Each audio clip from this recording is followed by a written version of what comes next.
এরকম একটি মজাদার পিৎজা আপনারা ঘরে বসে বানিয়ে ফেলতে পারবেন। এটার জন্য লাগবে আমাদের ফ্রেশ ময়দা। ফ্রেশ ময়দাটা আমরা কেটে আমরা বাটিতে ঢেলে নেব।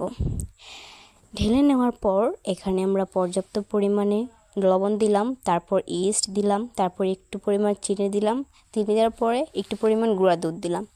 দেওয়ার পরে এগুলো ভালো করে মিক্স করে নিচ্ছি। মিক্স যদি ভালো করে না হয় তো ওটা ভালো করে হবে না, তাই এটা ভালো করে মিক্স করে নিলাম।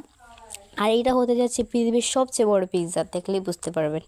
তারপর এটা ভালো করে গরম পানি দিয়ে ডো করে নিলাম। ডোটা সুন্দর করে এটার মধ্যে আবার একটু সয়াবিন তেল দিলাম। সয়াবিন তেল দিয়ে ভালো করে মথে এটাকে আমরা রেস্টে রেখে দেবো। রেস্টে রাখার পরে যে আমরা এগুলো সবজি কেটে নেব। সবজি কাটার পর আমরা কড়াই বসিয়ে দেবো। কড়াইতে পর্যাপ্ত পরিমাণ পেঁয়াজ দিলাম, পেঁয়াজ কুচি দিলাম। এরপর দিয়ে কিমা করা মুরগির মাংস দিলাম। মুরগির মাংস দেওয়ার পর একটা স্বাদের মশলা দিলাম। মশলা দেওয়ার পরে এগুলো ভালো করে নাড়াচাড়া দিয়ে ভাজতে হবে। ভাজাভাজি হতে থাকুক। এর মধ্যে আবার দিতে হবে গুঁড়ামরিচ। গুঁড়ামরিচ দিলাম। গুঁড়ামরিচ দিয়ে ভালো করে নাড়াচাড়া দিতে হবে, তা না হলে কিন্তু মিক্স খাবে না।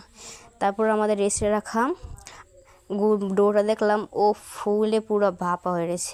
এটার মধ্যে সুন্দর করে আমরা আবারও মথে নেব। মথে নেওয়ার পরে এটাকে আমরা বেলে নিচ্ছি। তারপর আবার হাত দিয়ে গুঁড়ে নিচ্ছি। তারপর কাঁটা চামচ দিয়ে এরকম করে দিয়ে তারপরে এটার উপরে সস দেব। সস দেওয়ার পর এটাকে ভালো করে মিক্স দিতে হবে। সুন্দর করে ছড়াই দিতে হবে জায়গাটার মধ্যে, যাতে এটা সুন্দর করে মিক্স খায়।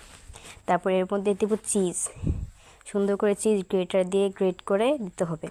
তারপর এর মধ্যে দেবো শসা, গাজর, মানে যেগুলো আমরা কেটেছিলাম, গাজর, অনেক কি পেঁয়াজ যেগুলো। তারপর আমরা চুলায় বসিয়ে দিলাম।